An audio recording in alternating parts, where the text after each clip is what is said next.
Today we're going to be looking at rounding decimals, or rounding numbers with decimals in them. It's no different than regular rounding of numbers. You need to know the place that you're rounding to, okay? So let's say we had like 784, just a regular 784, no decimal, and we wanted to round to the tens place. In order to do that, we would find the tens place. That's what we want to round to. And then you look next door. So you look to the right. You look next door, and this number will tell you what to do to this number. The number that you underlined is the one that you're changing. So if you round to the tens place, you're going to change the 8 or potentially keep it the same. So the way that the rhyme goes is 4 or less, stay and rest. 5 or more, up the score. So if you look at this number here, 4 or less, stay and rest. What that means is that this number is going to stay in 8. And we're going to change everything that comes after it, no matter how many numbers are after it, everything that comes after it to a 0. So 784 is closer to 780 than it is to 790 because it's less than halfway. Okay? One more whole number example. Let's say we've got 573. And we want to round to the nearest hundred. So we're going to underline the hundreds place, okay? Same thing, you're going to look next door. Now 7, 5 or more up the score. So what that tells me is that this number that I've underlined is going to change and it's going to go up. It's going to become a 6.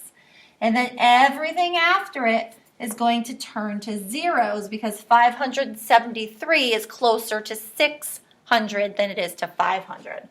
Now these same rules apply when you're dealing with decimals, okay, or numbers that have decimals in them. But what you have to keep careful track of is what place is the decimal in, number one, to make sure you're rounding to the correct place.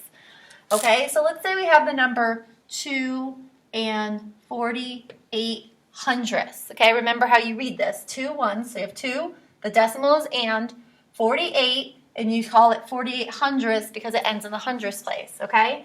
So we have 2 and 48 hundredths. I'm going to write that again down here. And let's say we want to round to the ones place. So we have to underline the ones place. This is the place that we're rounding to. We look next door. 4 or less, stay and rest. So this is going to stay at 2.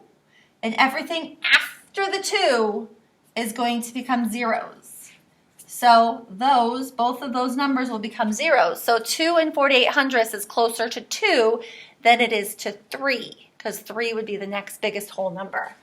So 2.00 is the same thing as regular old 2 without the decimal, okay? Because there's nothing after the decimal. Now let's take that same number and round it somewhere else.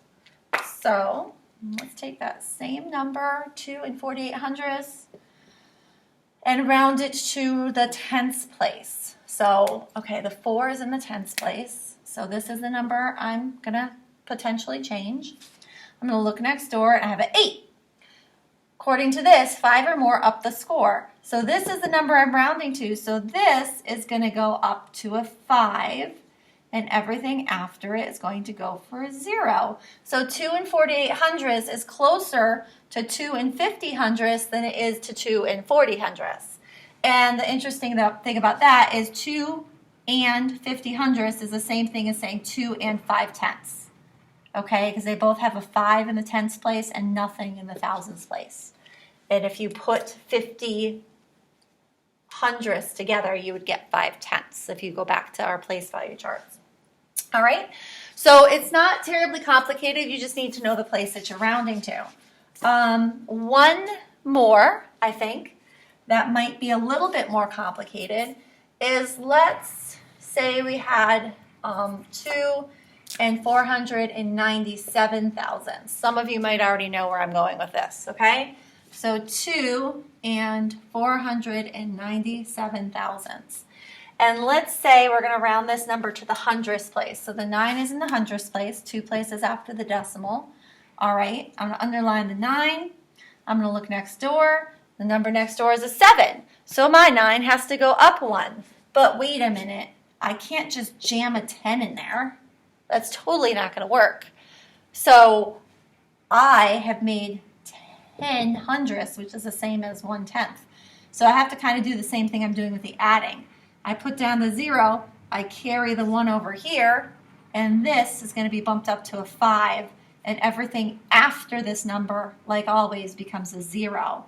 So I'm going to end with 2 and 500 thousandths, which, by the way, is the same thing as 2 and 5/10.